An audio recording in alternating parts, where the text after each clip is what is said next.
Olá, pessoal. Boa tarde. Iniciamos agora o nosso bate-papo falando sobre a questão do trabalho em casa e os riscos que nós corremos atualmente com o cybercrime.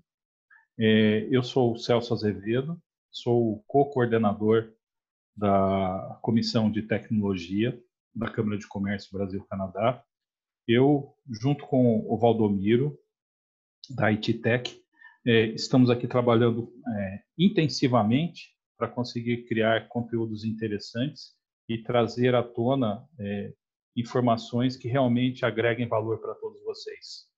Hoje, aqui comigo, nós temos o Paulo Perrotti, que é o presidente da Câmara de Comércio Brasil-Canadá, figura ilustre. Paulo, seja muito bem-vindo, obrigado pela sua presença. Temos também Rafael Libardi, especialista em cibersegurança e CEO da NoLeak, que é uma empresa canadense atualmente, né, Libardi? Que está em processo de transição para o Canadá. E temos também o Midgerson Maia, que é o CEO da Preemptor, uma empresa especializada em garantir que você é você mesmo, né? Gente, eu gostaria que cada um de vocês se apresentasse.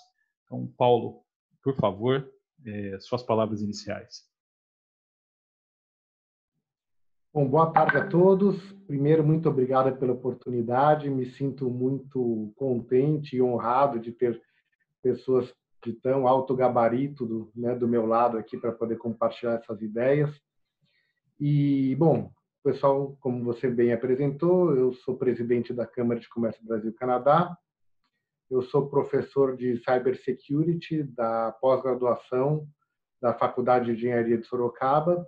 Sou advogado também e sou advogado da LGPD Solution, que é uma empresa para soluções de desenvolvimento e de implantação de projetos da tão famosa Lei Geral de Proteção de Dados, que a gente está no meio dessa ebulição, entra em vigor, não entra em vigor. Eu acho que está todo mundo meio antenado aí no que está acontecendo nessa questão de privacidade de dados, se vai entrar em vigor, se entrou ou não entrou, mas isso fica para uma discussão posterior, porque o assunto daqui hoje não é esse. O assunto é o que fazemos com os nossos dados quando estamos em casa, que é o que aconteceu com a maioria das corporações hoje, né? Veja a XP, né, que tomou a decisão de, até o final do ano, com certeza, todo mundo home office. A minha filha, por exemplo, ele estava discutindo, a minha filha, ela tem as aulas que ela tinha presencialmente, estão sendo todas online.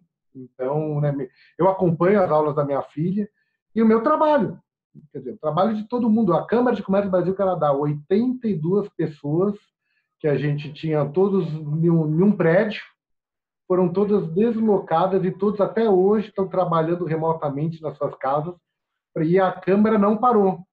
Muito pelo contrário, aumentamos nossas atividades, alteramos o escopo de serviço. Então, tudo isso que a gente vai conversar hoje um pouquinho aqui, e, obviamente, como adequar tudo isso juridicamente, se é possível acomodar isso tudo juridicamente de uma forma coordenada, rápida e com performance. Muito obrigado. Muito bom, Paulo. Obrigado. Rafael, por favor, suas palavras iniciais. Perfeito, Celso. Bom, primeiramente, boa tarde, né? Bom dia, dependendo de onde que você estiver no fuso horário, ou boa noite. Queria agradecer muito o convite da Câmara de Comércio, em especial da Comissão de Inovação e Tecnologia, né? Que está fazendo esse evento muito interessante. Eu acho que cybersecurity é o assunto dos últimos anos, né? E vai ser cada vez mais, porque a cada dia mais a sociedade e as empresas e as pessoas estão se tornando mais digitais e, infelizmente, os criminosos também, né? Então, antigamente, uma das ações que mais geravam lucro era roubar banco. Hoje em dia é roubar uma empresa colocando um vírus nela que vai parar todo o sistema e obrigar ela a pagar um resgate, alguma coisa assim. Então, a gente está vendo muito esse tipo de coisa, né? Cada vez mais. Eu tenho formação em segurança da informação pela Universidade de São Paulo, em São Carlos, né, com a Universidade de Leicester, no Reino Unido. E desde mais ou menos uns 10 anos atrás, a gente já trabalha com segurança da informação, né? Então, hoje em dia, eu tenho uma consultoria de segurança da informação. A gente já prestou serviços aí para o mundo corporativo, pessoas e as Forças Armadas, né, da América Latina também. A gente tem cliente na Europa, Brasil, América Latina e em breve no Canadá, com certeza. E a ideia hoje é poder falar um pouquinho a nossa experiência, né, minha pessoal, e o que a gente está vendo muito agora com esse mercado, onde todas as empresas estão se tornando cada vez mais digitais forçadamente e muitas vezes sem colocar as soluções de segurança e principalmente as mudanças comportamentais necessárias para os seus funcionários. Aí, com isso, elas acabam gerando vulnerabilidades e muitas estão sendo atacadas. Então, a gente está vendo casos praticamente todo dia de empresas sendo atacadas e perdendo muito dinheiro por conta disso. Então, a ideia hoje é contribuir um pouquinho com esse grupo excelente de painelistas, né? Então, qualquer dúvida, qualquer coisa que eu puder ajudar, vai ser uma discussão muito saudável para todos. Obrigado. Muito bom, obrigado, Rafael. Miderson, agora é a tua vez, por favor. Suas palavras iniciais. Opa! Olá, pessoal. Boa tarde, boa noite, bom dia. Como o Rafael colocou, depende de onde você está aí ao redor do mundo. Paulo, Câmara de Comércio, Celso, muito obrigado pelo convite. É um prazer enorme dividir a mesa com grandes cabeças aí. O Paulo da área jurídica, o Celso e o Rafael da área de tecnologia. Bom, eu sou fundador da Preemptor. Preemptor AI é uma empresa que é também ligada a DataH, a Nolix. A gente tem um trabalho integrado muito importante aqui, justamente focado na questão da cibersegurança, né? No caso da Preemptor, muito voltada nesse momento para ensino, né? Como prevenir plágio, como prevenir impersonation e cheating. Isso se estende também ao ambiente de trabalho remoto, porque, assim, quando a gente fala em Identity Verification, ele é um problema endêmico, ele se tornou um problema endêmico, especialmente com a pandemia, e não é só na educação ou no financial segment, mas tudo. Quando a gente fala de trabalho, é muito interessante porque ele envolve, né, um escopo e um ambiente muito maior. Você está trabalhando, mas hora você está no seu escritório trabalhando, hora você está fazendo um curso, né, hora você está acessando o seu banco. Então, é bem amplo tudo que a gente vai discutir aqui, né? A gente vai falar bastante sobre cibersegurança, né? E no final a gente vai retomar essa questão de segmentos, né? Como isso é importante para a educação e outros segmentos. E estamos aí para a gente aproveitar bastante esse momento para alertar e deixar as pessoas cientes dos riscos, né? E das formas existentes, né, que elas podem utilizar para se prevenir dessa grande ameaça. Ok, obrigado, Miderson. Pessoal, eu gostaria de abrir esse nosso bate-papo através de uma reflexão, né? A pandemia do Covid acabou levando todo mundo para casa e, forçadamente, muita gente teve que começar a exercer as suas atividades profissionais a partir da sua residência, usando o link de dados doméstico, eventualmente até um computador que não é a máquina corporativa, etc. Nós já sabemos, né, nós que estamos mais envolvidos com a TI, a gente já sabe que as empresas elas gastavam muito dinheiro para conseguir criar uma camada de proteção dentro do mundo corporativo. E de um momento para o outro, assim, de uma forma quase repentina, todo esse investimento ele não pôde ser transferido para a residência das pessoas. Então, a primeira pergunta que eu gostaria de fazer, e nesse caso eu vou fazer para o Rafael, né? Nessa transição que a gente teve da casa para o escritório, nós continuamos seguros? Bom, você quer a resposta, todo mundo quer ouvir ou a verdade? A verdade nua e crua. Não, então vamos lá. Bom, como foi uma mudança extremamente repentina, né? A maioria das empresas, algumas poucas já tinham medidas que conseguiam trazer segurança também para os dispositivos de casa e para a rede de casa dos colaboradores, mas a grande minoria são as top 5 aí do mundo. Mas, basicamente, essa mudança trouxe vários riscos, então eu vou falar alguns deles. Então, o primeiro risco é o seu celular, e muitas vezes a empresa ela não deixa você conectar na rede interna pelo celular, ou ela deixa você conectar, mas é uma rede que não é a que tem acesso aos servidores, é uma rede só para você ter internet lá dentro. E hoje o seu celular ele está conectado na sua casa, né, na sua rede interna da sua casa, e muitas vezes a quantidade de vírus e dispositivos maliciosos para celular aumentou muito. Então, é muito provável que, às vezes, possa ter algum vírus, alguma coisa no seu celular, e esse vírus pode ir para a sua máquina, que essa máquina está conectada nos sistemas da sua empresa, e aí pode ser um vetor de ataque para o atacante, inclusive é um vetor que está sendo muito utilizado atualmente. Uma outra vulnerabilidade que a gente tem em casa, que não tem na rede corporativa, é o modemzinho, né? Então, não sei se o pessoal aqui do Brasil ou mais do Canadá, o modem, né? Aquele aparelhinho que a sua operadora de telefonia coloca na sua casa para você ter a internet. Ele, ultimamente, está sendo um dos dispositivos também mais atacados e com sucesso. Então, tem algumas estimativas que, principalmente saiu o ano passado, cerca de 60% dos modems do Brasil estavam comprometidos de alguma maneira ou tinham uma vulnerabilidade que eles podiam ser comprometidos de uma hora para outra. O que isso quer dizer em termos simples? Significa o seguinte, significa que aquele aparelhinho que a sua operadora de internet colocou na sua casa, ele pode ter um vírus lá dentro, esse vírus pode, acessando a sua rede, acessar o seu computador e acessar a sua empresa. Então, é um risco muito grande. As empresas elas não tinham esse controle, né? Então, a rede da empresa é sempre a rede da empresa, a rede do colaborador é a rede do colaborador. Então, isso trouxe um problema desses. Eu já vi alguns casos em que isso aconteceu, em que se investigou que a causa raiz foi realmente o modem, né? O roteador da pessoa que foi comprometido. Então, é só mais um exemplo. Outro exemplo também, só para não me alongar, vai ser o último, mas tem mais uns 10, se vocês quiserem. Mas por exemplo, a questão de e-mails, que cada vez mais você está clicando no e-mail, de repente esse e-mail ele vai para um link que não é o correto, e às vezes você acha que é da sua empresa, não tem nenhum mecanismo de controle que está na sua máquina, porque todos os mecanismos de controle estão lá na empresa.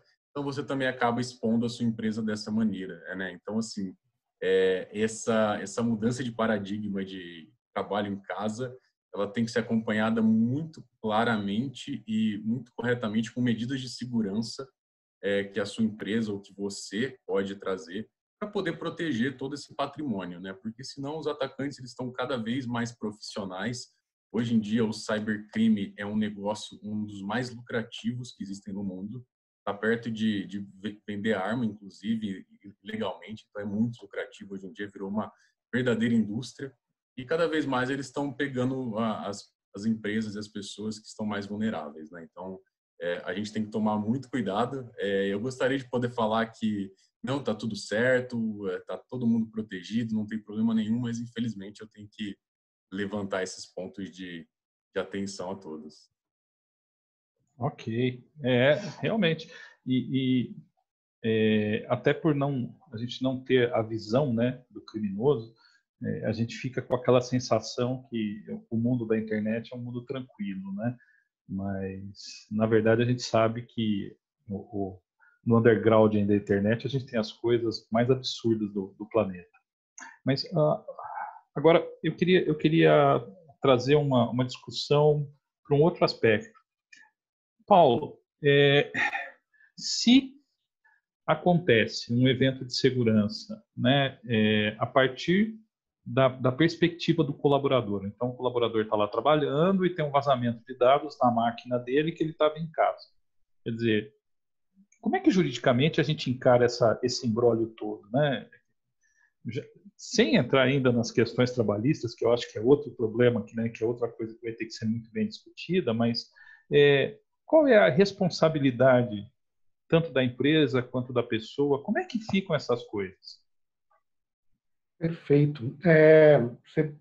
Enfim, como você mesmo falou, são várias legislações, uma sobrepondo a outra, tem trabalhista, tem responsabilidade civil da empresa, mas eu sempre trabalho com três palavrinhas mágicas que a empresa precisa ter para que ela não tenha problemas com privacidade de dados. Chama-se negligência, imprudência e imperícia. Tá? Então é o seguinte, se você tomou todas as providências possíveis e necessárias para que aquele vazamento não acontecesse, você orientou bem a sua equipe, treinou bem a sua equipe, você contratou os melhores profissionais no mercado para te dar um melhor conhecimento das boas práticas do que você tem que fazer e não tem que fazer. E mesmo assim houve um vazamento de dados, então eu digo que dessa forma não tem como você remediar uma situação dessa. Então, a tua responsabilidade civil com a culpa, que a gente mexe muito com culpa quando tem uma responsabilidade civil, né? Você é obrigado a indenizar uma pessoa, uma responsabilidade objetiva ou subjetiva, né? O Código de Defesa do Consumidor diz que é objetiva, quer dizer, independente do dano, se foi culpa ou não foi culpa, você tem que indenizar o consumidor. Mas nesse tipo de obrigação, se você conseguir demonstrar para o teu cliente, para o teu fornecedor, ou para a Agência Nacional de Proteção de Dados, que vai entrar né, que inclusive o nosso presidente Bolsonaro canetou de ontem para hoje, finalmente a Constituição da Agência Nacional de Proteção de Dados, que vai regular e vai fiscalizar a questão de vazamento de dados no Brasil, a tua penalidade pode ser nenhuma ou, no mínimo, uma advertência, porque você foi proativo para resolver o problema, você cumpriu com a lei e você tomou as providências necessárias. Entretanto, se você foi negligente, você não tomou conta do teu empregado, não forneceu para ele materiais para que ele se protegesse, dessa forma não tem como você não ser responsabilizado, você será responsabilizado por uma questão de responsabilidade civil por culpa, que é uma dessas três variáveis. Você foi negligente, ou foi imperito, né? Negligência, imprudência e imperícia. Né? Faltou perícia no tratamento desse problema na tua empresa. Ok, compreendido. Bom, então, na verdade, quando a gente olha para o panorama geral hoje, nós podemos dizer que, de certa forma, a grande maioria das empresas estão numa situação de risco. Principalmente quando a gente cruza a informação que o Rafael passou, que uma parte das redes domésticas está comprometida. Sim, principalmente se você tem várias tecnologias, né? Eu não sou o melhor para falar de tecnologia, eu sou o melhor para falar da parte jurídica. Mas, por exemplo, VPN, criptografia, tudo isso, entendo que sejam formas de você proteger que aquela informação trafegue, né, de uma forma mais segura entre dois pontos, né? Não vou nem falar entre empresa e empresa. Sabemos que a internet é uma rodovia, né? Essa rodovia pode ser mais esburacada ou menos esburacada, né? Mais protegida ou menos protegida, mais cara e mais barata, né? Você quer um pedágio com uma estrada boa, segura, tem a estrada segura, mas tem a estrada esburacada, com os bandidos do lado que vão assaltar a tua carga, né? É verdade, verdade. E agora uma perguntinha para o Miderson. Miderson, você comentou da questão da educação, né? Uma das coisas que a gente viu, e o Paulo até deu um depoimento também, e eu também estou passando por isso, e acredito que você aí no Canadá, a gente viu uma explosão do EAD. Sim. Então, não é só o trabalhar em casa, mas é o se instruir a partir de casa, né? Modificou alguma coisa nesse perfil em relação ao EAD? Quer dizer, como é que as instituições de ensino estão se resguardando ou trabalhando no sentido de garantir, né, que o aluno é ele mesmo, que está tudo correndo bem, etc. Sim, esse é um grande problema, na verdade, que não só é um problema brasileiro ou canadense, mas todas as instituições do mundo, né, como a gente diz no Brasil, eles estão com uma batata quente na mão para resolver esse problema, porque simplesmente depois da pandemia eles não estão mais conseguindo verificar quem está fazendo os testes, né? Porque antes a gente tinha o treinamento online, tinha toda a questão que o aluno estudava em casa, mas ele ia fazer a prova presencialmente na universidade. Agora, nem isso eles estão conseguindo fazer, né? Então, o que acontece? Você perguntou de mudança de perfil. Teve uma mudança, assim, drástica, né, por exemplo, no resultado disso. Hoje, aqui a gente conhece, em conversa com alguns coordenadores de colleges e universidades aqui, eles nos disseram que o mesmo aluno que tinha uma média 5, 6 em semestres anteriores passou a ter média 9, 9,5. Então, ninguém mais tira nota baixa depois da pandemia. O que isso quer dizer? Isso quer dizer que algo errado está acontecendo. E quando a gente vai verificar a fundo, a gente vê, muito plágio, Plágio já existia antes, né? Mas agora está mais difícil ainda, porque além de você não conseguir... quer dizer, antes da Preemptor, né? Agora com a Preemptor a gente consegue resolver isso, mas sem essas tecnologias de biometria comportamental que consegue identificar, por exemplo, quem é quem real time, na hora da digitação, na hora, por exemplo, de uma identity verification por movimento de mouse ou por facial recognition. Agora a gente tem alguns instrumentos, né, como a Preemptor, que estão entrando no mercado, mas ainda o problema ainda é emergente, né? As universidades elas estão ainda se adaptando, está havendo uma corrida, uma busca muito grande para a nossa plataforma. Os colleges agora aqui para o fall, que começa nesse semestre de setembro, eles estão entrando em contato e vendo como que a gente coloca essa plataforma, porque está todo mundo muito preocupado com como eles vão fazer essa aferição, né, de saber quem é quem e o que essa pessoa está fazendo do outro lado. Então, é um processo de mudança que a gente vê, né, pelo menos até enquanto a gente não tem uma solução de vacina para essa pandemia. Esse é um problema emergente que está deixando todo mundo muito preocupado.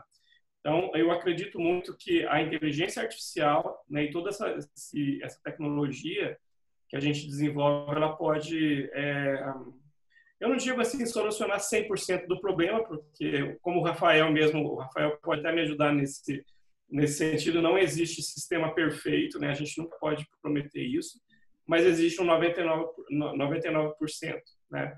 Então, por exemplo, se a gente tem a mesma pessoa que trabalha e estuda de casa, se ela utiliza uma tecnologia como a nossa, ela pode fazer outras coisas, né, com a Identity Verification e evitar com que que as suas credenciais, não evitar que as suas credenciais sejam roubadas, elas podem ser roubadas, mas na hora de você fazer a autenticação e a validação, se você tem uma tecnologia de biometria comportamental, o hacker ele não vai conseguir, porque ele vai bater as features, elas vão sendo acionadas na medida em que uma feature, se ela identifica que há algo errado, ela vai chamando outras, e aí você tem um processo de identity verification, uma segurança maior, muito próxima de 100%.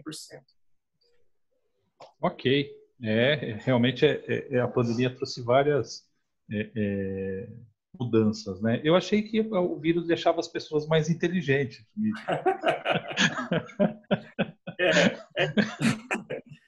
Deixa pra lá. Ainda pensando sobre esse aspecto, né? Rafael, isso quer dizer, em função das colocações do Millerson, que todo aquele cuidado que as pessoas têm em usar senhas longas, né, ou até mesmo autenticação em 2 etapas, necessariamente não funciona muito bem, né? Ou assim, existe forma de burlar isso. Tá correta essa visão? Está sim, Celso. É claro que é melhor do que nada, é muito melhor você ter uma senha longa, com a autenticação em multi-etapas, duplo fator, mas que vai já ser mais difícil para o atacante conseguir acessar a sua informação, seus dados. Mas, assim, como o Miderson falou, não existe nada 100%, né? Hoje, uma senha longa, ela precisa ser cada vez maior, né? Então, antigamente a gente falava que uma senha de 8 dígitos já era segura, porque você demorava mais de 100 anos para conseguir quebrar. Hoje em dia, uma senha de 8 dígitos você quebra, dependendo, em 10 segundos da máquina que você tem. Uma senha de 12, aí vai tentando aumentar, mas a gente sabe que a solução é realmente acabar com a senha, né, de uma vez por todas, e aí a Printer está fazendo um grande trabalho em cima disso, para você ser a sua senha, né, acho que é uma coisa bem interessante. Mas, independente disso, o criminoso, eu trabalho com esse tipo de pessoa há muito tempo, eles são muito criativos, independente do que você colocar, se eles realmente quiserem acessar, eles conseguem burlar. Até por isso que a NASA é invadida, a NSA tem dados roubados, a CIA tem dados roubados. São empresas que investem bilhões em segurança, têm times incríveis, mas mesmo assim elas são roubadas, né? Então, tem que tomar muito cuidado com isso para poder tomar essas medidas, né? Mas, claro, se você tiver autenticação duplo fator, uma senha grande, a chance de ter algum problema vai ser menor do que quem tem uma senha de 6 dígitos e só isso. E é uma palavra conhecida, né? Tipo, por exemplo, Canadá. Pronto, é uma senha que é uma das primeiras a ser testada por qualquer hacker. Ok. É como a segurança física mesmo, né? O ladrão, pelo menos o ladrão ocasional, ele sempre vai naquele lugar que parece mais fácil de entrar, né? Então, concordo. Bom, aí, pensando nesse problema, então, assim, só a senha talvez não seja o suficiente. Usar outros mecanismos de biometria, né, como biometria facial, análise da íris, ou mesmo digital, ou a biometria comportamental, que é o que a Preemptor faz. Paulo, eu acho que aí a gente chega de novo num impasse jurídico, né? Quer dizer, pensando em privacidade, até que ponto a empresa pode obter características biométricas da pessoa para saber que ela é ela mesma? Quer dizer, isso é lícito? Isso pode ser feito? Uhum. Aqui a gente tem duas variáveis, tá? O primeiro é a abertura primeiro precisa ser um padrão da própria empresa, né? Você não pode tratar diferente. Eu coleto dados de biometria de uns e não coleto de outros. Então, você precisa ter um equilíbrio, você precisa ter uma política uniforme de coletar essas informações. Senão, com certeza, pode haver uma discriminação na coleta de dados, que aí vai dar até um problema trabalhista, né? A gente acompanhou um tempo atrás aí umas questões correlatas de por que coletar dados de uns e não de outros, né? E isso, então, quer dizer, tem que ser uma política. Então, desse departamento que atuem com esta atividade, vamos colher dados biométricos para questões de segurança. Então, você precisa prevalecer uma situação do porquê você está fazendo, transparência. Eu acho que quando a gente está falando em segurança, conjunto dos seus colaboradores, para que eles possam realmente apoiar um posicionamento da empresa que pode ser invasivo à sua intimidade, e desde que seja possível, né, eu acho que aí não haveria tanto conflito, desde que haja equilíbrio e uma forma bem equilibrada de se passar esse tipo de informação. Por isso que o trabalho dos recursos humanos nesse tipo de atividade é muito importante, porque não pode vir simplesmente acordar de manhã e falar assim, hoje vamos coletar a biometria de todo mundo e vamos lá fazer, porque eu comprei um sistema que coleta dados biométricos para identificação, para fazer logins, né, o login do computador. Ah, nossa, vai ser uma loucura, né? Porque minha religião não permite, então, sei lá, alguém tem algum problema de visão e pode atrapalhar, ele pode se sentir incomodado com isso. Então, lógico, você precisa colocar opções também. Eu acho que é o seguinte, Tem a opção da biometria e tem uma outra opção também, caso você não aceite o padrão biométrico. Caso isso seja, se você se sentir invasivo com isso, é muito parecido com o próprio celular, né? Que a gente tem lá a identificação biométrica, mas você pode desabilitar e continuar na senha, né? Ou sem 2 fatores. Então, você pode ir distribuindo e administrando melhor a sua capacidade de obtenção desses consentimentos, que na verdade o que você busca, Celso, é o que se chama de consentimento, que é um contrato. Na verdade, você está fazendo um contrato com aquela pessoa.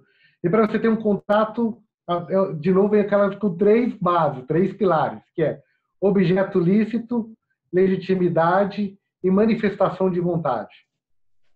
Então, para qualquer contrato, hein, isso tenham sempre em mente. Qualquer contrato que vocês façam na vida tem em mente 3 coisas. Legitimidade, quer dizer, aquela pessoa é aquela pessoa mesmo. Então, constatar que aquela pessoa é de verdade ela. Então, a questão da biometria, né?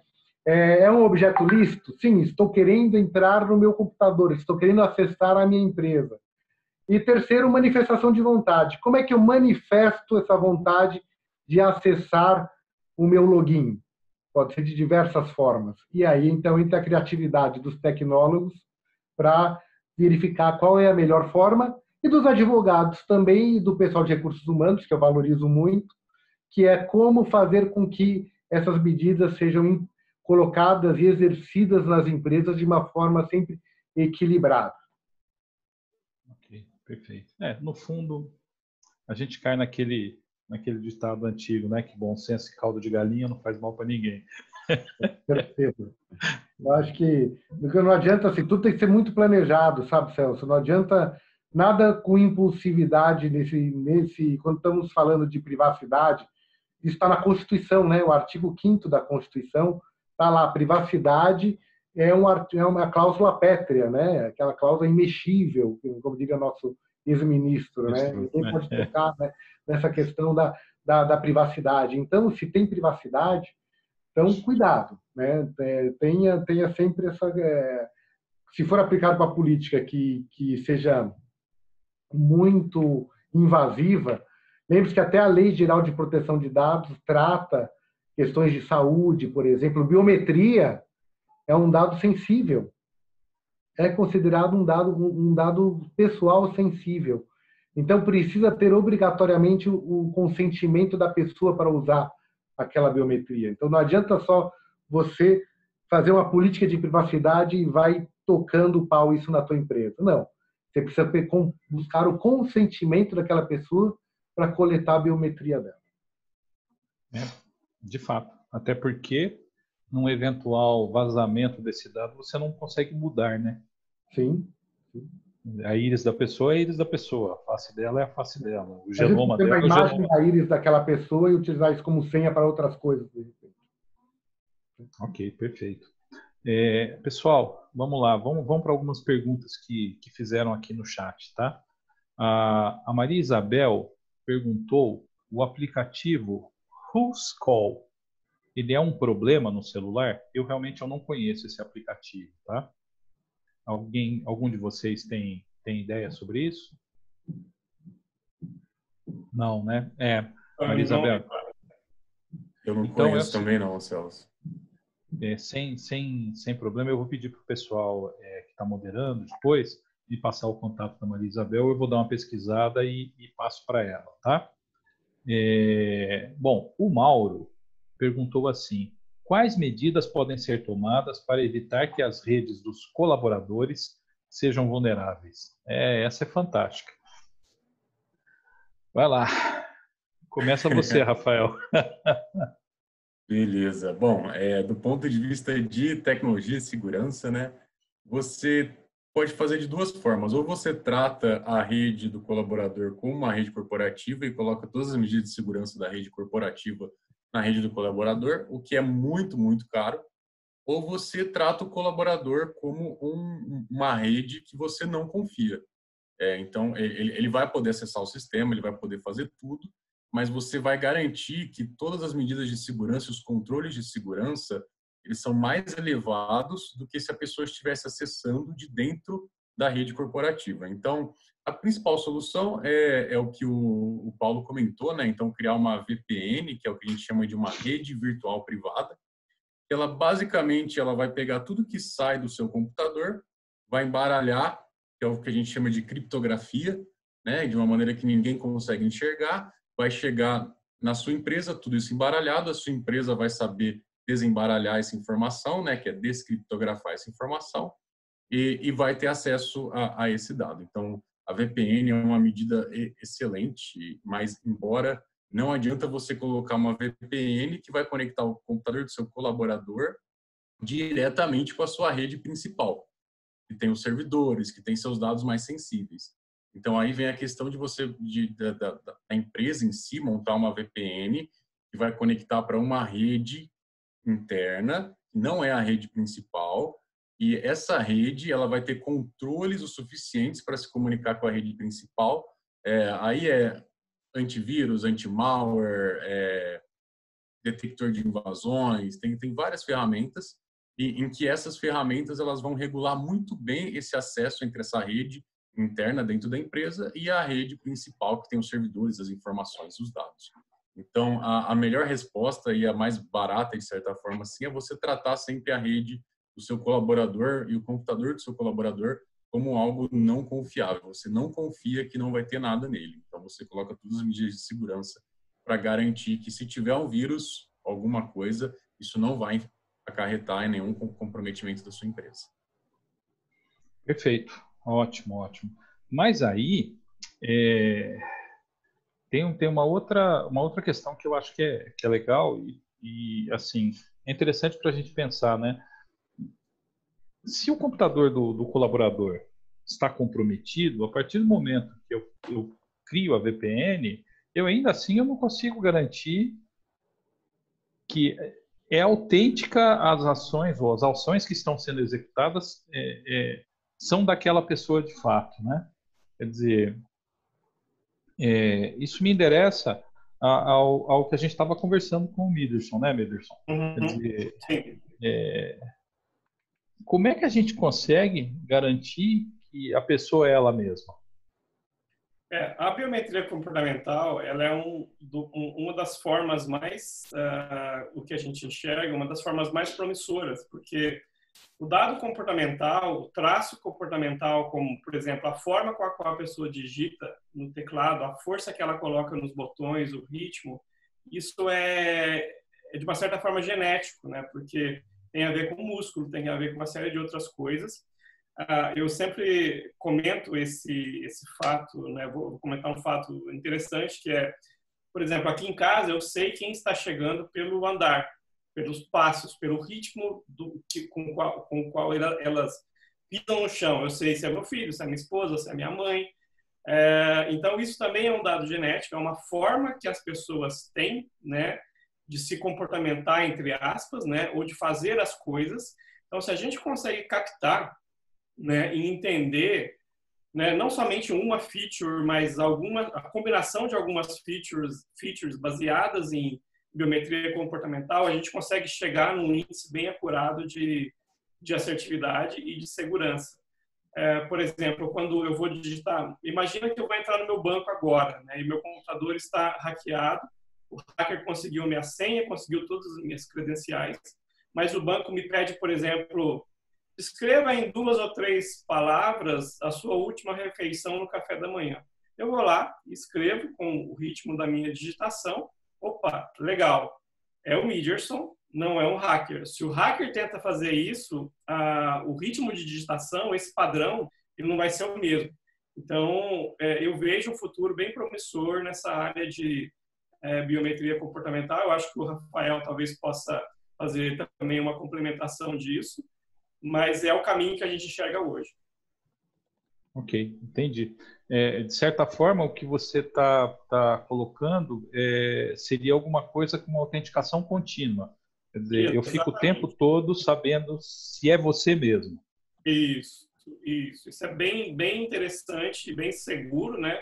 Porque como que você vai emular, né? O Rafael, ele disse que os hackers são muito criativos, mas a gente não viu ainda conseguir hackear um padrão comportamental. É bem difícil. Pode ser que exista, não é nada impossível, mas é muito mais difícil. Não é para assim, hackers que têm um conhecimento muito grande, né? Então aí você vai reduzindo o escopo e a probabilidade. Então, para isso que serve a cibersegurança, né? Embora ela não garanta 100%, né, de que eu vou te assegurar e você estará 100% coberto, mas se a gente tem boas tecnologias, a gente vai reduzindo a probabilidade, que entra naquilo que você colocou, Celso. Uma casa que não tem cachorro, que não tem cerca elétrica, que não tem alarme, obviamente ela é um alvo muito mais fácil para bandidos. E todos os lares canadenses. Exatamente. A única diferença é que aqui não tem... Não tem um bandido. Não tem mais. Verdade. Paulo, aí vamos continuar linkando as coisas, né? Quer dizer, uma das formas que o Rafael colocou é que assim, a empresa poderia tratar a rede doméstica do colaborador com o mesmo rigor que trata a sua rede corporativa, né? E aí me vem uma pergunta interessante nesse aspecto, quer dizer, sob a ótica legal, até que ponto a corporação ela pode exercer algum controle sobre o ambiente doméstico? Ela tem esse direito?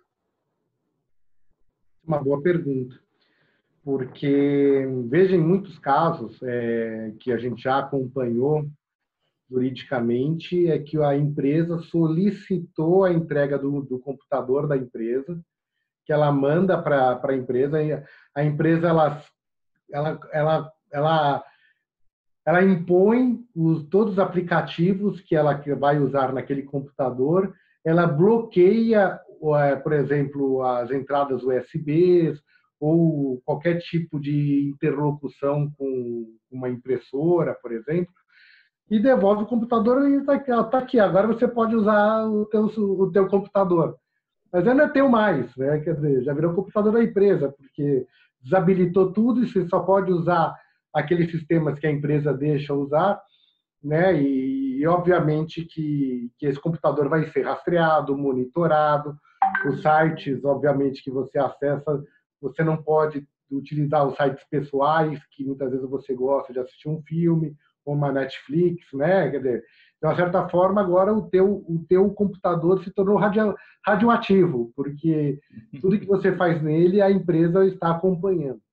Então, nesse caso, a gente entende que tem aí uma área muito cinza ainda do que é propriedade da empresa e do que é propriedade do que é da residência da pessoa.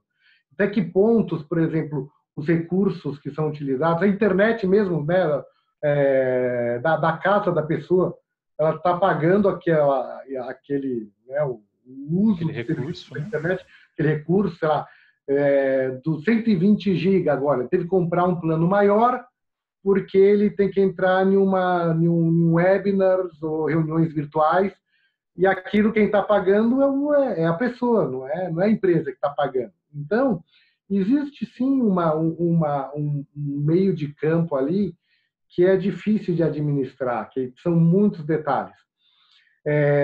Obviamente que tem como minimizar isso, desde que você tenha, como diz, uma boa política de privacidade e de conseguir dispersar isso de uma forma... Você não pode exigir, por exemplo, do teu colaborador que ele tenha internet em casa. Mas se ele tem a internet, ele não vai poder trabalhar. E aí, como é que fica? Você obriga, então, a pessoa... Então, vamos lá, vamos colaborar, então, vamos pagar a internet dele, né? Aí começa a entrar questões que são muito limítrofes da relação entre empregado e gestor, né? Empresa. Até que ponto vai o poder da empresa de impor políticas de privacidade para ele, que está na casa dele, ou então ele oferecer logo um computador e toda a infraestrutura. Aí sim, aí é como se fosse uma, né, da própria empresa. Você não trata mais, né? Você não trata mais aquele computador e aquele equipamento como uma rede, né, uma pessoa externa, mas sim aí você já é uma interna. Meramente está na casa daquela pessoa. Pode ser uma saída, né? Ser uma saída, eu acho que até é a saída mais cara, mas teoricamente seria a saída mais perfeita, porque a empresa está dando todos os recursos para aquele empregado trabalhar da onde ele estiver, como ele estiver. Entendi. De fato, o que dá a entender é que assim a gente ainda tem aí um limbo, né, jurídico, realmente uma zona cinzenta, até por conta da velocidade em que tudo isso aconteceu, né? E questões de horário de trabalho também, né? Lembre-se que isso também a pessoa manda um e-mail 9 horas da noite, uma mensagem 9 horas da noite. Quer dizer, recebeu, é para a pessoa responder às 9 ou não é? É uma mensagem. Então, entra essas questões de hora extra, como é que vai ser administrada a hora extra na casa da pessoa. Gente, realmente requer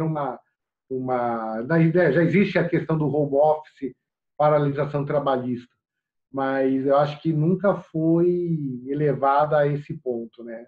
Como estamos hoje com a pandemia.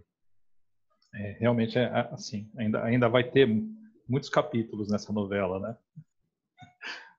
Rafael, falando ainda sobre as questões de biometria, segurança, etc., eu sei que, por exemplo, digital, a gente já teve casos de fraude onde a pessoa fazia um dedo de silicone para poder colocar a digital do outro, né?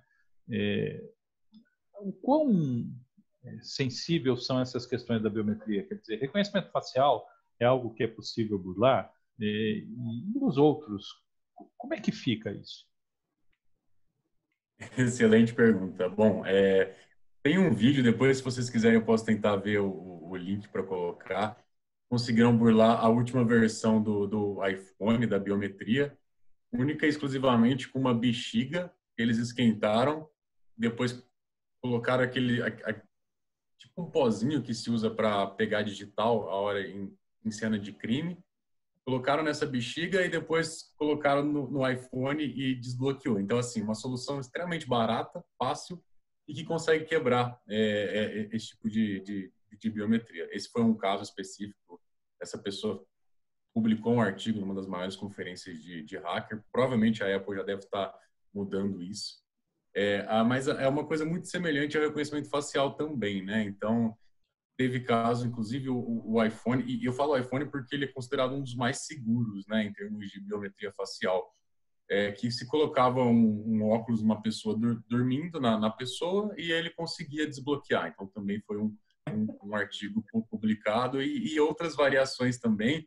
Teve uma que eu achei bem interessante, que ele meio que fez uma cópia 3D do rosto daquela pessoa, da frente só, né, e aí colocou a imagem naquele rosto. Então, a parte de 3D do iPhone pegava o rosto da pessoa, era perfeito, e ainda assim colocava. Claro que vai ficando cada vez mais e mais difícil, mas, assim, em segurança é impossível a gente ter 100%.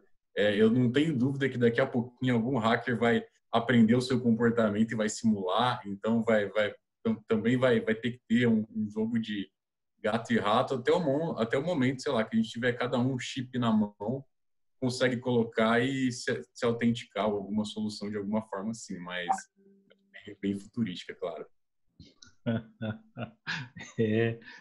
Na verdade, é sempre uma briga de gato e rato, né? A gente tem que ficar brigando contra a criatividade do pessoal do mal, né? Bom, uma outra pergunta que eu acho que é interessante veio dos nossos participantes. Essa é endereçada, eu acho que num primeiro momento para o Paulo, mas a gente pode abrir para todo mundo comentar sobre o assunto, né? O Sigmundo perguntou o seguinte: sabendo que a LGPD chegou para ficar, por onde começar? Considerando uma empresa que até agora nem sequer tomou ciência da LGPD. Isso é um problemaço. Paulo, você tem algum conselho para o Sigmundo? Ô, Sigmundo, primeiro reza. Faça suas orações e torça bastante Porque, gente, a lei foi publicada em 2018, tá? Então já tem muito tempo que a lei foi publicada. Agora, a gente tem que tratar disso de uma forma já, enfim, a lei se não entrou, eu estou sendo sequestrado aqui pela minha filha. Se não conseguir entrar agora Pronto, filha. Pode usar. Minha filha me hackeou agora. Ah, tá vendo? Ela correu atrás da senha do meu celular. Então, o que a gente vê é que precisa ter uma metodologia. Eu acho que a primeira questão precisa ter metodologia no tratamento de dados. Então, começar de uma forma correta, fazer um inventário dos dados, treinar a equipe, né? Então, todos os seus processos, todos os seus procedimentos precisam estar bem mapeados. Então, o que a gente chama de assessment, né? Então, fazer o assessment do que é te chamar radiografia da tua situação de privacidade de dados. E aí fazer depois o trabalho. Então, metodologia é muito importante. Existem várias metodologias aí no mercado. Eu trabalho com uma delas, né? Eu tenho um software, inclusive, que faz toda a gestão que analisa 72 processos internos de uma empresa. Então, precisa ter uma metodologia a partir de agora de verificar dados, fazer o diagnóstico e entrar logo na execução disso. Para quem está com muito medo, para quem, né, realmente não se preparou, o que eu sugiro é você contratar agora um seguro contra ataques cibernéticos. Por quê? Porque ele vai te dar um certo colchão de tranquilidade para você fazer o trabalho de assessment. Eu já trabalhei assim com um cliente do meu escritório, tá? Que é o seguinte, ele olhou, a gente fez um diagnóstico, falou assim, para a gente adequar a tua empresa vai demorar 4 meses. Assim, meu Deus, é muito tempo para eu ficar exposto. Então, o que eu vou fazer? Eu vou contratar um seguro e eu vou trabalhar nesse período que eu estou exposto com um seguro. Então, existem vários seguros, e se quiser pode entrar em contato comigo, depois eu posso passar a recomendação de alguns corretores especializados, não vai pegar um corretor de rua, pegue um corretor especializado em cybersecurity e pegue uma cotação de um pessoal para começar o trabalho de LGPD com segurança, para que se der algum problema de vazamento, já estiver exposto, tem um seguro já que vai te cobrir, vai te ajudar nisso. Ok. Eu estou com meu filhote aqui também agora para me ajudar a responder as perguntas. Agora chegou quem realmente entende do assunto, quem manda, né? Quem manda, ele é que manda. É para ele que a gente faz todas as proteções aqui em casa. É isso aí, é verdade. Ô Rafa, ainda assim, à luz disso tudo que está sendo discutido, né? A quantidade de vazamentos pós work from home, né? Aumentou ou não? Disparou, Celso. Disparou. O que a gente vinha semanalmente acontecendo, a gente está vendo diariamente acontecendo. Disparou muito. Vai crescer ainda mais, a gente acredita, né? Ainda mais agora com o LGPD, que vai começar a acontecer isso. Claro, se o Brasil começar a realmente multar, e nem os órgãos europeus, por exemplo, estão acontecendo, é muito comum um hacker invadir a sua empresa e ele vai cobrar um resgate de você para não divulgar as informações dela, e às vezes o resgate vai ser menor do que a multa que você iria tomar, né? Então, isso acaba motivando ele a te invadir para ganhar o dinheiro seu, como uma extorsão mesmo, né? Acho que é o termo correto. Lá fora está começando bastante isso. Aqui no Brasil, se começar a ter as multas e tudo mais, por conta da LGPD e vazamentos, vai acontecer com certeza. E a quantidade, assim, tá absurda. A gente está vendo empresas que estão pagando 5 milhões, 10 milhões para o hacker poder liberar o sistema delas. Tem uma aqui que eu não sei se ficou público ainda, então não vou falar qual que é, mas uma grande empresa aí que ficou parada praticamente 15 dias com um sistema sem emitir nota. E eles faturam alguns bilhões aí por mês. É interessante. Então, se essa empresa tivesse com seguro contra ataques cibernéticos, com certeza esse prejuízo teria sido, pelo menos parcialmente, mitigado, né? Distanciado ou diminuído, né? É verdade. Precisa ter. Hoje em dia, seguro contra ataque cibernético é uma necessidade, porque uma hora vai acontecer, independente do que você colocar de proteção, uma hora vai acontecer e essa hora você tem o seguro, você está protegido, o seu negócio está bem tranquilo. Ou seja, no final das contas, a pergunta não é se, né? É quando. Uhum. É, Sim. e aí você de fato tem que se cercar de proteções o máximo possível, né? Pessoal, eu preciso informar a todos, né? Devo informar que essa nossa reunião está sendo gravada, tá? E vai estar disponível no YouTube.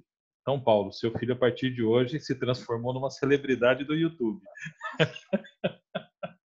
Vou fazer memes com ele agora.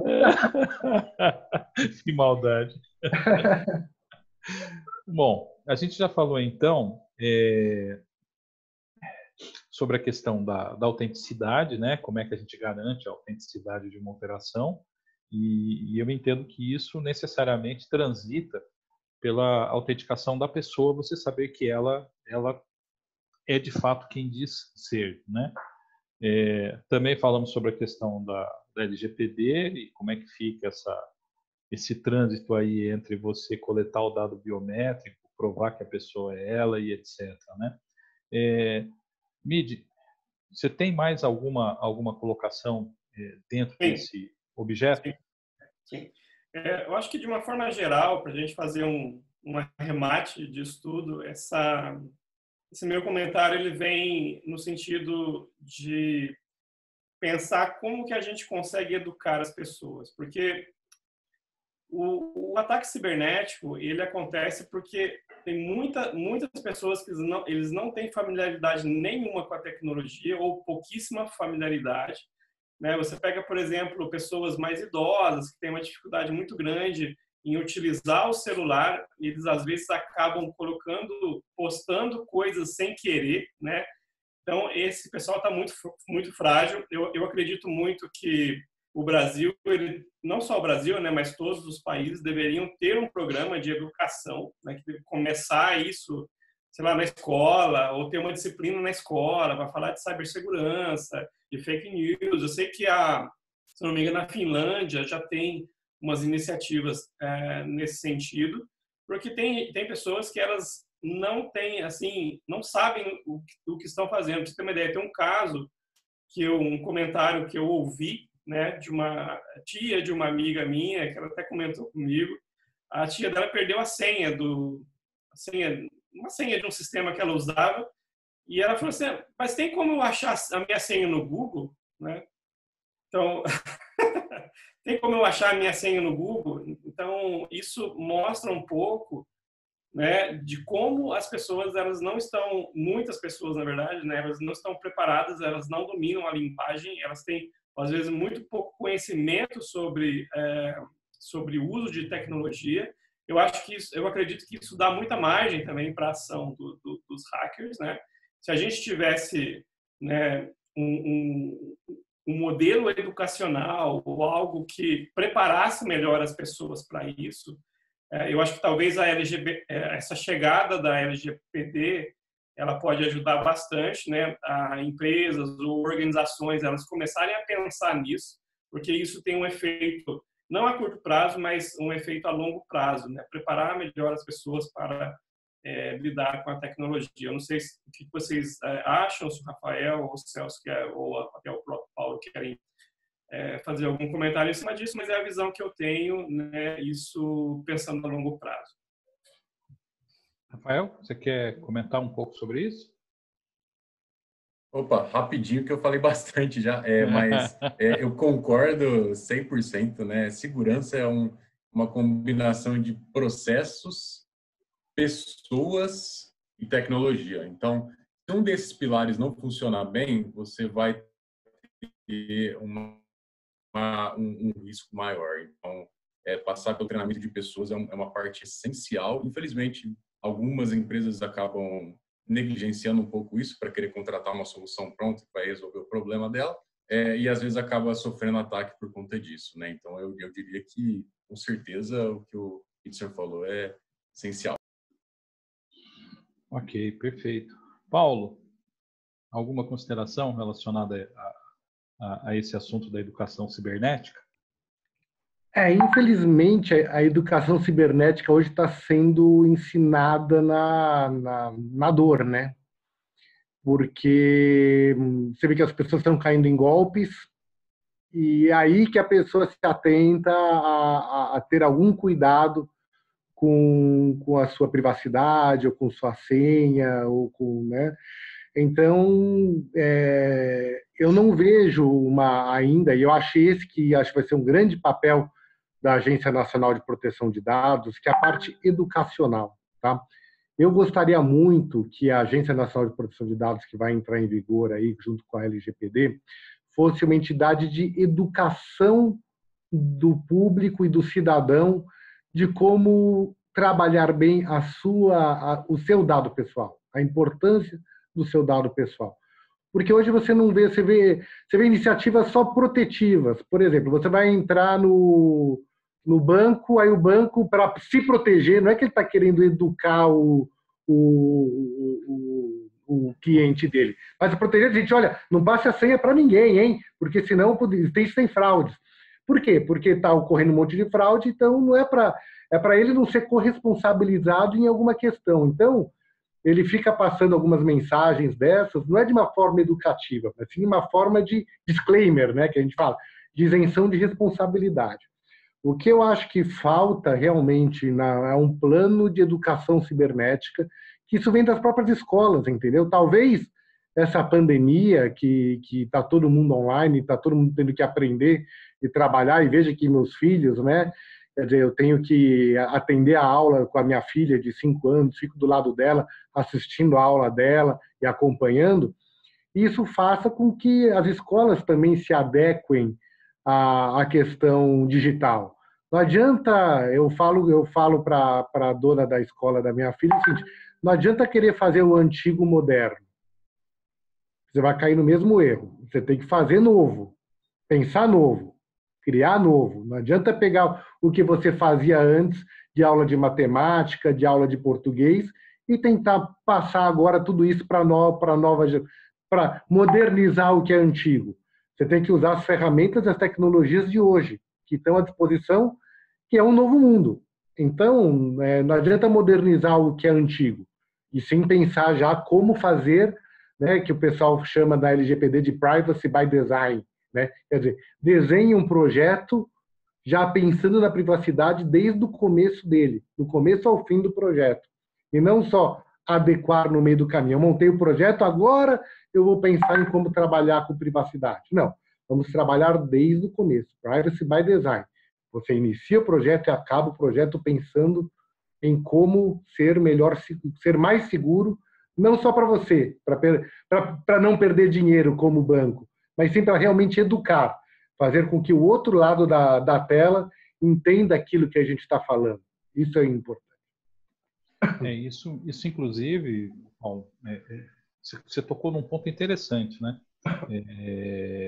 Que me ocorreu agora, inclusive, eu acho que vale um debate paralelo aqui, né? Como a gente está falando em trabalhar de casa e segurança a partir disso,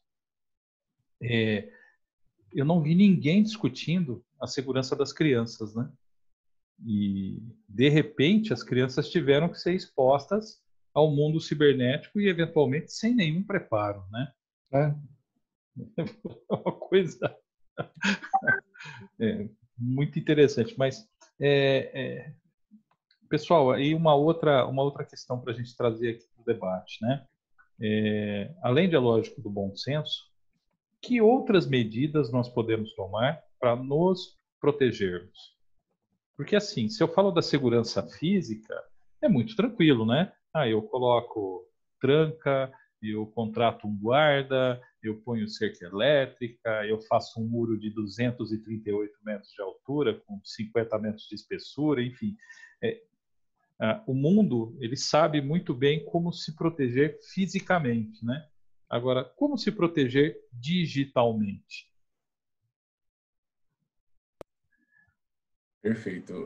O Celso, você diz como empresa ou como pessoa mesmo?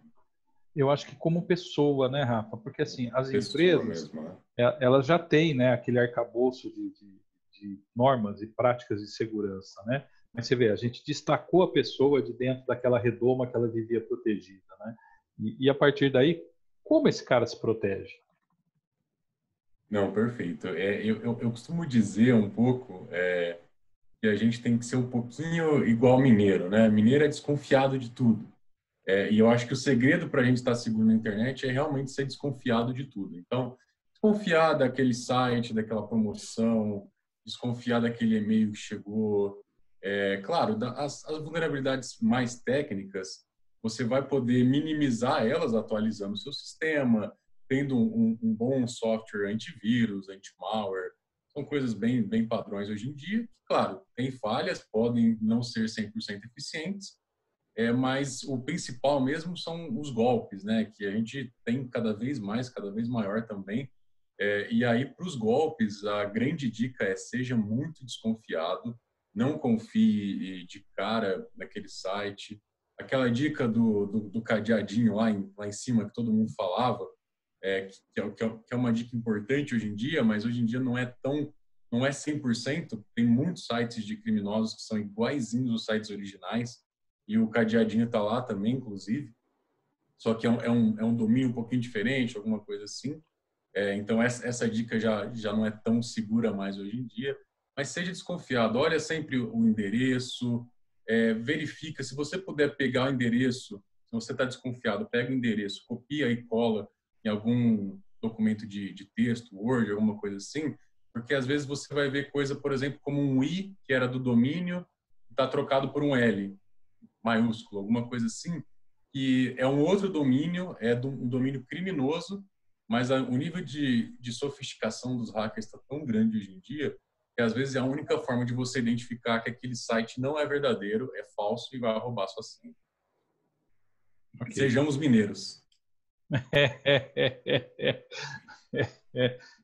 De novo, né? E assim, isso me lembra algumas coisas interessantes que acontecem recorrentemente, né?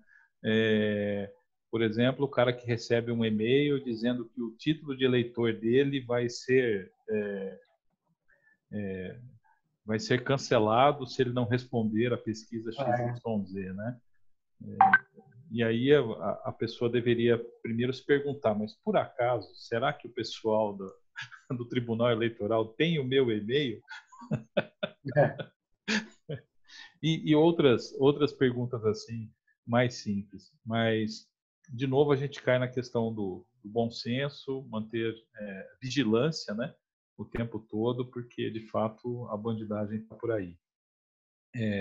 Pessoal, a gente já está indo aqui para os nossos últimos minutos do nosso bate-papo, já estamos há mais de uma hora conversando sobre esse assunto instigante, né?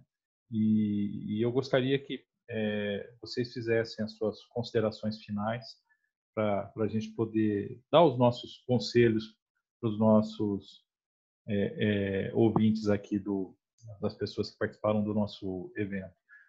Miderson, por favor. Você está no mute, Mid. Desculpa, a ligação deu uma cortada, eu não ouvi o que você falou. Você poderia repetir? Sem problema. A gente já está se encaminhando para a finalização do evento, e aí eu queria que você tecesse as suas considerações finais, de fato. Tá? Ok. Bom, o que eu posso dizer para todos que estão aí nesse universo virtual, principalmente estudantes, colleges e universidades, e também quem está trabalhando, né? Eu reforço novamente o que o Rafael colocou sobre a questão, primeiramente, ser mineiro e desconfiar. Segundo, ir atrás das informações, né? Porque às vezes a questão as informações elas estão todas disponíveis, né? Você vai na internet, você consegue, né, saber o que você precisa. Então, criar esse gosto, né, pela descoberta, criar esse desejo por ir atrás e entender como que a tecnologia funciona, como as ameaças elas acontecem, casos de ameaça, ler sobre ameaça, principalmente se você é um gestor de uma empresa, de uma companhia, Você precisa entender quais são os riscos e aí você vai medir, né? Preciso de um seguro. Obviamente que todo mundo precisa, mas em que medida? É muito urgente? Não é urgente? Então, tudo isso depende muito de uma forma de ser autodidata para ir atrás das informações, ler muito e buscar entender. Para quem não é gestor de empresa, mas também que precisa se preocupar com a segurança, com a forma com a qual ele utiliza o celular, principalmente o celular, que é aquilo que está na mão das pessoas a todo momento, precisa ir atrás, entender, buscar. É lógico que ninguém vai ter um nível, a pessoa muitas vezes ela não vai conseguir chegar num nível técnico como de um Rafael, um Celso, por exemplo, que já trabalham com isso há anos, mas se você buscar as informações, de novo, é aquela ideia da probabilidade. A probabilidade vai caindo. Você consegue se proteger na medida em que você se informa, então você fica menos sujeito a esse risco. Agora, se você não tem nenhuma informação e se você não busca essas informações, é óbvio que você pode ser uma presa muito mais fácil, não somente de hackers experientes, mas até de pessoas que têm um conhecimento básico, né, de como invadir computadores ou celulares. Ela pode conseguir fazer algo que pode te prejudicar muito. Então, a dica é se informar e buscar o conhecimento e a informação. Perfeito. Ok, Emerson, obrigado e sucesso para a Preemptor. O trabalho que vocês estão fazendo, você sabe que eu sou fã de carteirinha, né? Obrigado. E assim, é admirável, realmente. Rafael, vamos lá para as suas considerações finais. Perfeito, Celso. Bom, eu queria terminar não tanto com cybersecurity em si, né? E com tudo que a gente falou, que mais gerou medo, insegurança, mas terminar ao contrário, assim, primeiro relembrando tudo que esse mundo digital está tornando possível hoje. Então, negócios milionários feitos de um país para o outro, tem a pessoa dar um aperto de mão, estão acontecendo. A oportunidade de você ter mais tempo com a sua família, com seus filhos, para poder aprender, para poder conversar, para poder realmente ser mais humano, né? E não só ficar naquela empresa, aquele dia a dia. Então, eu acho que tudo isso é muito positivo por conta desse cenário que a gente está e é muito interessante. Claro, a gente tem que se preocupar com coisas novas e cybersecurity é uma delas, mas eu acho que mais do que isso, a gente tem que aproveitar as oportunidades que isso está trazendo para a gente ser mais humano, né? E mais uma pessoa cada vez melhor, cada vez mais próxima de quem a gente gosta. Então, eu encerro com isso. Obrigado. Ok, muito bom. Parabéns, Rafael. E parabéns também pelo trabalho que a Nulic vem realizando, né? Logo, logo a gente vai ter notícias fantásticas aí aparecendo na mídia. Isso é o spoiler? Cara, olha, notícias o pessoal estão vindo, pô. Tá gravando, não pode, hein? Não pode para dar um aperitivo pra gente? Por enquanto ainda não, mas está indo muito bem, viu, Paulo? O trabalho muito que o pessoal muito bom. da Nulic tem desenvolvido tem, inclusive, chamado a atenção de governos, né? Então, é fantástico. Que ótimo. Paulo, suas considerações finais, por favor. As considerações finais, poxa vida. Bom, primeiro queria agradecer a oportunidade de estar falando aqui com vocês, com o pessoal né, que é muito mais especialista que eu, o Rafael, o mídia aí, todo mundo. Eu me sinto aqui até pequenininho perto do pessoal que sabe tanto, tem tanta experiência boa aí no mercado, e eu queria tanto conhecer um pouquinho mais e ficar mais conversando com eles aqui, até para saber das fofocas, né, das coisas que acontecem nos bastidores. Quem não gostaria, não é verdade? Mas também falar um pouquinho da Câmara de Comércio Brasil-Canadá, né, que propiciou tudo isso aqui para a gente, que fez o apoio desse evento, e que se preocupa muito com a questão, né, eu como presidente da Câmara, quando eu assumi há 3 anos atrás, sempre foi uma preocupação muito grande minha de ter a segurança, né? Até porque eu trabalho com isso, eu falei assim, poxa, acho que casa de ferreiro, espeto tem que ser de ferro, não pode ser de pau. Então, a gente começou um trabalho de empoderamento de toda a equipe de tecnologia, da equipe jurídica, para que eles tivessem carta branca aí para proteger a associação da melhor forma possível. Isso há 3 anos atrás. E tanto que quando veio a pandemia, a desmobilização foi muito rápida e natural, foi muito tranquila, porque todo o desenvolvimento de segurança da informação da Câmara de Comércio Brasil-Canadá, que são 82 colaboradores, já estava bem atualizado, né? Lógico que não está preparado para uma pandemia, mas já estava muito adiantado. Então, aí o agradecimento aí a toda a equipe da Câmara de Comércio Brasil-Canadá, que possibilitou esse evento e que foi capaz de se desmobilizar com muita agilidade e competência. Então, né, o Cleiton aqui que nos ajuda, a Andressa, a Cláudia, o Paulo de Castro, a Cássia, o Guilherme, a Keila, todos esses colaboradores, né? Eu estou pegando alguns nomes, mas na verdade queria falar o nome de todos aqui, todos têm mais de 80 colaboradores, né? Que estão trabalhando, né? A Câmara de Comércio, além disso, tem a Câmara de Arbitragem, que nós cuidamos, que é a principal Câmara de Arbitragem, está entre as 10 maiores do mundo, e que tem dados sensíveis, dados de ações judiciais, e que precisamos tomar cuidado deles. Então, com certeza, aqui a casa, a gente faz questão de estar bem protegida, assim, se Deus quiser, e não teremos problemas, porque, né, obviamente, contamos com todos vocês como consultores e amigos e colaboradores da casa. Muito obrigado a todos. Muito obrigado, Paulo. Bom, pessoal, agora minhas considerações finais, né? Eu queria agradecer a atenção de todos. Assim, para a gente é muito importante conseguir trazer temas que realmente despertem o interesse de todos, né? A Comissão de Inovação em Tecnologia, agora, a partir desse ano, tanto com a minha presença quanto do Miro, nós estamos trabalhando fortemente para conseguir dinamizá-la e torná-la uma comissão realmente relevante para todos os participantes da Câmara de Comércio. E nós estamos abertos para sugestões, temas que vocês queiram, ou itens que seja interessante aprofundar. Ou seja, contem conosco da Comissão de Inovação para poder ajudá-los a transitar melhor por esse mundo da tecnologia. E nunca é demais lembrar que a tecnologia, principalmente a tecnologia de informática, ela é um elemento transversal às empresas, né? Hoje o mundo é fundamentalmente digital e a tecnologia de informação, ela é o alicerce que sedimenta tudo isso.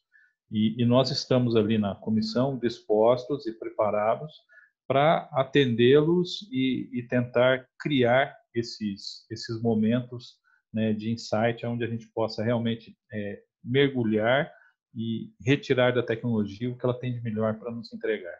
Então, eu queria finalizar agradecendo profundamente o espaço que a Câmara de Comércio nos proveu, ao pessoal da Câmara de Comércio Brasil-Canadá, todo o empenho que eles tiveram na criação desse evento. Pessoal, muito obrigado e espero encontrá-los no nosso próximo evento, onde vamos tratar de assuntos tão instigantes quanto esse.